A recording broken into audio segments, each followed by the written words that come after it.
À Abidjan, dans un petit appartement de Yopougon, vivait maman Cécile. Une femme aux ongles vernis, aux boubous éclatants et au regard dur. Elle avait connu la galère, les marmites vides, sa conviction, la pauvreté, une honte qu'on n'hérite pas deux fois. Sa fille, Nadia, venait d'avoir 22 ans. Belle comme un matin de pluie sur la lagune, elle attirait les regards. Maman Cécile l'observait comme un capital. Elle lui répétait « Ma fille, l'amour, c'est pour celles qui ont déjà mangé. Tu dois viser haut, pas les affamés, pas les rêveurs. Les hommes avec clé de voiture et compte bien remplis. » Elle lui apprit tout. Sourire sans promettre, pleurer au bon moment, appeler un homme « mon roi » sans lui appartenir. Elle lui montra comment gérer plusieurs relations. Celui de Cocody paie le loyer, Marcory, les voyages, Plateau, l'argent liquide. Nadia apprit vite. Les cadeaux pleuvaient, un iPhone 9, puis une voiture allemande rutilante, puis Dubaï, Paris, Istanbul. Les photos sur les réseaux faisaient rêver, on chuchotait « Cette fille a chance haut », sans savoir que derrière chaque sourire se cachait une stratégie enseignée par une mère qui calculait tout. Maman Cécile gérait l'ombre. Elle gardait les doubles des cartes bancaires, notait les anniversaires des hommes. Elle rappelait à Nadia quand jouer la malade, quand faire la distante. L'argent entrait, les sacs s'empilaient, le respect revenait dans la famille. Ceux qui les méprisaient hier saluaient aujourd'hui avec de grands sourires. Mais Nadia, parfois, se regardait dans le miroir de sa chambre climatisée et ne reconnaissait plus la jeune fille qu'elle était. Elle ne savait plus lequel de ses sourires était vrai. Elle ne savait plus aimer sans calculer. Un soir, elle osa dire « Maman, et si un jour tout ça s'arrête ?» Maman Cécile éclata de rire. Quand l'argent finit, on change de stratégie, mais on ne revient jamais à la misère. Alors Nadia continua. Elle encaissa, séduisit, mentit. Elle offrit à sa mère la vie qu'elle n'avait jamais eue.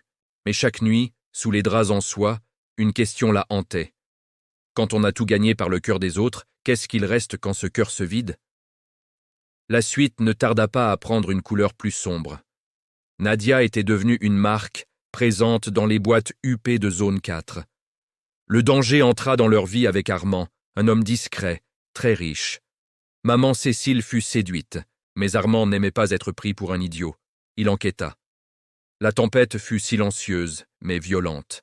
Les comptes furent bloqués, la voiture saisie, la villa reprise. Les autres hommes disparurent. Maman Cécile paniqua. « Appelle-les, pleure !» Mais cette fois, les larmes ne rapportèrent rien. Armand fit circuler des preuves. Le nom de Nadia fut murmuré dans de mauvais cercles. La peur s'installa. Dans l'appartement redevenu modeste. Un soir, Nadia explosa. « C'est toi qui m'as appris tout ça !»« Je t'ai appris à survivre !» répondit sa mère. « Non, tu m'as appris à me vendre !» Les voisins recommencèrent à mépriser. Maman Cécile tomba malade. Sans argent, elle découvrit la réalité qu'elle avait fui. Sur son lit, elle murmura « Pardon, ma fille.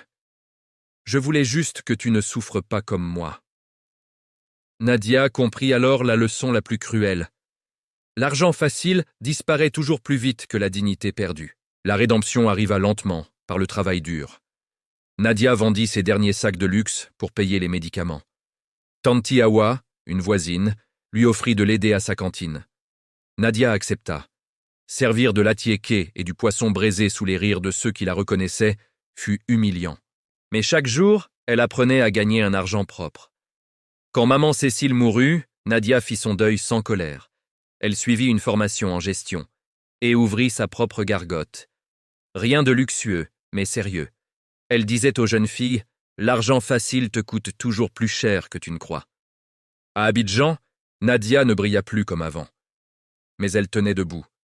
Et dans une ville où beaucoup brillent pour tomber, se relever discrètement était sa plus grande victoire.